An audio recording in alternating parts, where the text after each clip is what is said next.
అమెరికాలో చదువుకొని వచ్చాడు, ఎంఏ చేశాడు, డిలాయిట్ లో జాబ్ చేసి వచ్చాడు. అసలు అమాయకంగా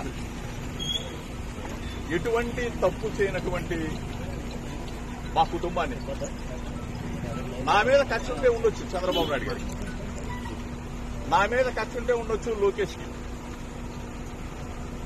ఎగిరిగోల్డ్ ఏంటి బాబు, ఎగిరిగోల్డ్ ఆస్తులు ఆల్రెడీ అటాచ్మెంట్ లో ఉన్నాయి. మొట్టమొదటిసారిగా నేను మీడియా ముందు మాట్లాడుతా ఉన్నా. మొట్టమొదటిసారిగా ప్రభుత్వం అధికారంలోకి వచ్చిన తర్వాత మొట్టమొదటిసారిగా మీడియా ముందు ప్రభుత్వం ఏదైనా మంచి చేస్తే మంచి చెప్దామని చెప్పి అనుకున్నాం. కానీ ఈరోజు అగ్రిగోల్డ్ భూములేంటి, ఆల్రెడీ అటాచ్మెంట్ లో ఉన్న భూముల్ని ఎవరన్నా కొంటారా? అటాచ్మెంట్ లో ఉన్న భూములు, అది కూడా 2300 గజాల భూమి. ఆ 2300 గజాల భూమిని ఈనాడు పేపర్లో పబ్లిష్ చేసిన తర్వాత మా బాబాయ్ గారు, నా కుమారుడు ఏ విధంగా అయితే మనం కొనుగోలు చేస్తామో అట్లానే కొనుగోలు చేసి రిజిస్ట్రేషన్ చేసుకున్న తర్వాత అది మళ్ళా వేరే వాళ్ళకి అమ్మటం జరిగింది. అంటే ఏ విధంగా అయితే మనం భూమి కొని అమ్ముతామో అట్లానే అది వాళ్ళు మా దగ్గర నుంచి కొనేటప్పుడు కూడా ఈనాడు పేపర్లోనే పబ్లిష్ చేయించుకొని, సర్వే చేయించుకొని, అధికారులు ఇచ్చిన రిపోర్ట్ ఆధారంగా సబ్ రిజిస్ట్రార్ గారు రిజిస్ట్రేషన్ చేసి వాళ్ళకి అప్పచెప్తే ఎంతకన్నా దుర్మార్గం ఎక్కడన్నా ఉంటుందో చంద్రబాబు నాయుడు గారు. దయచేసి నేను మిమ్మల్ని అడుగుతా ఉన్నా, నా మీద కక్ష ఉంటే నా మీద తీర్చుకోండి. అంటే అభం శుభం తెలియని నా కుమారుడి మీద, అమెరికాలో చదివి వచ్చాడు, ఎంఏ చేశాడు, డిలాయిట్ లో జాబ్ చేస్తున్నా నా కుమారుడి మీద మీరు తీర్చుకునే కార్యక్రమం చేయటం న్యాయమేనా, మీకు ధర్మమేనా అని అడుగుతా ఉన్నా. దయచేసి ఆలోచన చేసుకుని అడుగుతా ఉన్నా. ప్రభుత్వాలు వస్తా ఉంటాయి, పోతా ఉంటాయి. మీరు అధికారంలో ఉన్నారు, దయచేసి ఒకసారి ఆలోచన చేసుకోండి. మేము అధికారంలో ఉన్నప్పుడు మీ మీద దాడికి రాలా. దయచేసి మీరు ఆ మైండ్ లో గాన ఆలోచన గారు ఉంటే తీసేసుకోండి.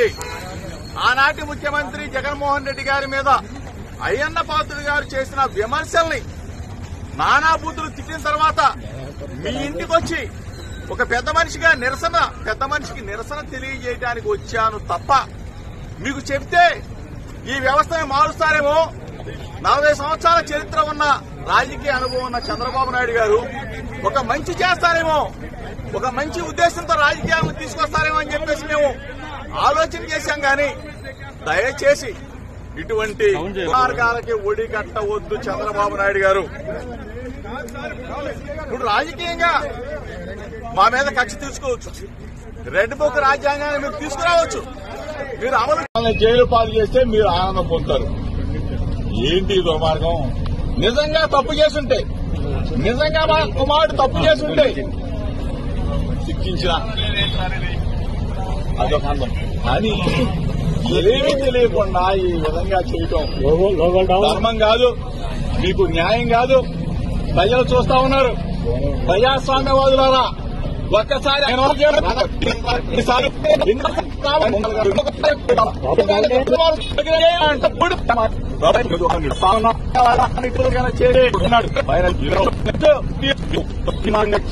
మీరు జైల్లో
ఉండేది